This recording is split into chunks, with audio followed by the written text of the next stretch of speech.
Welcome to the amazing world of Top 10, where we explore the most intriguing, unusual, and fascinating lists from around the globe.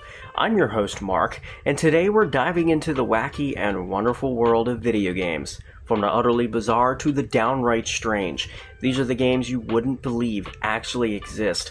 So grab your controllers and get ready for a wild ride as we count down the top 10 bizarre video games that actually exist. With number 10, Toilet Kids PC Engine. Kids have all sorts of fears that they hope will never become a reality. This game starts off with one of those possible fears, being flushed down the toilet. Didn't know that was a fear. Toilet Kids is a poo-filled humorous game that starts out with a kid walking up in the middle of the night to take a dump. While he sits on the commode, the kid's nightmare becomes a reality. He falls into the toilet, and the shoot-'em-up game instantly begins at this point. Are we shooting turds at people? The kid begins flying around on some sort of a duck-shaped toilet shooting at poop-related objects. He must fight off attacks of monkeys, spiders, flies, and other animals that are flinging turds his way. The game features 4 stages with different themes and bosses that must be defeated. Toilet Kids, released in 1992 exclusively for PC Engine, is full of pixelated keisters, turds, and toilet humor that makes up one weird game. Number 9, Sneak and Peek Atari 2600. Sneak and Peek is simply a computerized version of hide and seek. Released in 1982, this Atari game could be played by 2 players or 1 player against the computer. One player would cover his eyes while the other found a hiding spot. Once the second person was hidden, the first had a limited amount of time to find the concealed player. When that person was found, the roles would be reversed. The game is played in an old home with a yard and 3 rooms. There aren't many hiding spots, and some of them are a bit strange. Sneak and Peek can be played with fixed hiding places or variable hiding spots that will be moved each time someone enters the room. There are also 2 levels of difficulty to test. It's probably more enjoyable to just go outside and play the real version of this game. Number 8, Muscle March, Nintendo WiiWare. Some video games are absurd but hilarious to watch. Muscle March is one of those games. You play as one of a group of 7 bodybuilders, 5 men, 1 woman, and polar bears. Yes, a polar bear. Chasing down various thieves who have stolen their protein powder. It's already funny just thinking about it, right? Muscle March was released on WiiWare, making it an interactive game to be used with the Wii Remote and Nunchuck. Your bodybuilder lines up behind 3 others as they chase the thief throughout the city.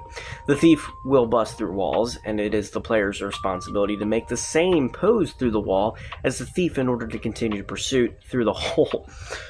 The other players in front of you will slowly drop out, leaving just you chasing the protein-stealing bandit. The gameplay will speed up at this point for added difficulty. If you successfully copy the thief's holes, you will have the opportunity to tackle the bandit and recover the coveted protein.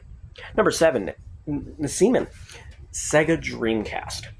The virtual pet toy fad was popular in the 90s and featured handheld games such as Gigapets and Tamagotchi.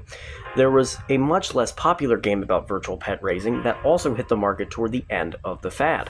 Seaman was released on Sega Dreamcast in 1999, and PlayStation 2 version was released in 2001 in Japan only. The goal of the game is to keep Seaman, a anthropomorphic fish with a human face, alive by interacting with its environment in different ways. The creepy fish eventually starts talking, which is voiced by Leonard Nimoy in the English version. Players have to properly take care of Seaman's tank, grow larvae into a different tank, and feed Seaman to keep him alive. The game also required players to use Dreamcast's microphone peripheral to answer questions asked by Seaman. After a short time of playing, though, Seaman will become bored and tell the user to go away. The creator of the game has hinted at a sequel, but no return has hit the market. Number 6, Sensible Train Spotting, Amiga. Train spotting is known as the activity of watching trains and writing down the railway engine numbers. It's a hobby that has been enjoyed by people in the United Kingdom dating back to World War II. The hobby is best enjoyed in person, but you also have the option of engaging in it without leaving the comfort of your home. Sensible Train Spotting was a simulation game released in 1995 for the Amiga console. A man with a thermos sits on a bench and several trains pass. You must spot the numbers on the trains as they roll by and match them to the numbers you already have. That's it. It's that simple. The difficulty does increase as you progress through the game, but do you really win at a game like this? I don't think so. Number 5, Michael Jackson's Moonwalker, Sega Genesis, and Arcade. Sega released video games for the Genesis and arcades under the name of Michael Jackson's Moonwalker. Looking back, it was made up of some fairly strange and creepy concepts. In the game, Michael has to rescue children that were kidnapped by Mr. Big. He uses Bubbles the Chimp, moonwalking, and dancing to take down the bad guys.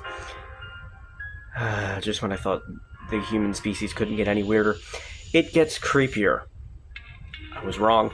When Michael touches the children, it charges up his health.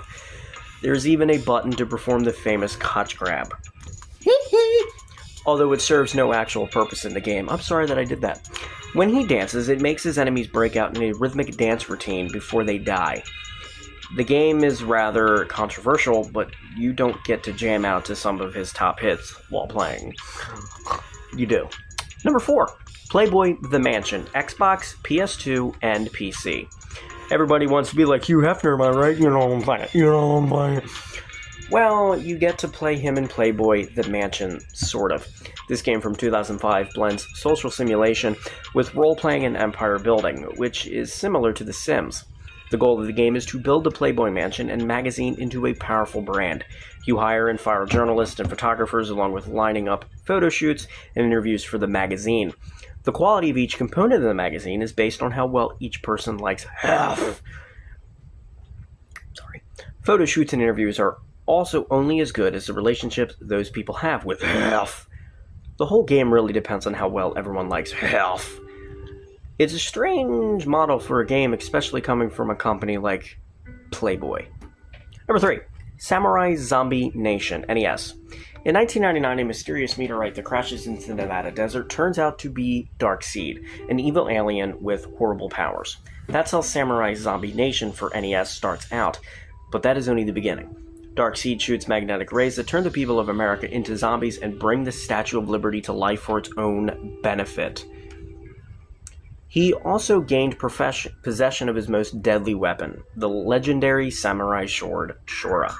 The great head of the samurai, Namakubi, heard about the sword falling into the wrong hands, and he sets out for the United States to defeat Darkseid. Namakubi has a massive head, which is why he is known as the Great Head of the Samurai.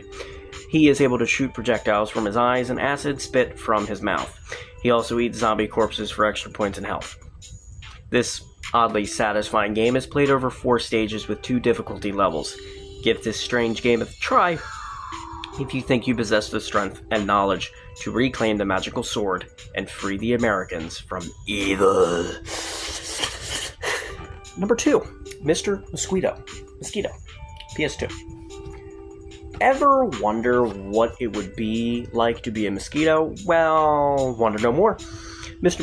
Mosquito puts you in the position of an adorable mosquito that must feed and store food and blood for the upcoming winter. To accomplish these tasks, you must terrorize the Yamada family, who is trying to enjoy their traditional summer break at their vacation home. The game is shown from a third-person perspective as you work to suck blood from the family. You have to be careful trying to extract the blood, though, because the family members can swat you dead. The mosquito changes colors and size and looks cartoonishly cute, but it's a strange concept for a game. Try not to let this game suck the blood out of you. Man, I'm doing Amazing World of Dad jokes in the Amazing World of Top 10, brother. 2 channels in one. Oh my god! And number 1, Boonga Boonga Arcade. We've discussed some fairly strange games, but this is by far the craziest on the list. Boonga Boonga Gang, aka Spank 'em, is an arcade game with the basic goal of punishing characters by spanking them. The game features a large screen, a fist with 2 fingers, and a butt with legs covered with clothes. The game was intended to make the player laugh and release some stress. There are 8 different players that you can punish, including the ex-girlfriend, gangster, gold digger, child molester, good, can I punish him too? Or her, ex-boyfriend, mother-in-law, prostitute, and a con artist. These characters can be punished by a traditional spanking or by using kanchu, which is a prank where you poke a distracted person in the butt. After the game is finished, a card is dispensed explaining the player's sexual behavior. Small prizes can also be won if the score is high enough. And there you have it, folks. Those were the 10 bizarre video games that actually exist. Which one was your favorite? Or do you know of any other strange video games we should check out? Let us know in the comments below. If you enjoyed this video, don't forget to give it a thumbs up and hit that subscribe button so you never miss out on any of our amazing top 10 lists. And make sure to ring that little bell to get notified about our latest uploads.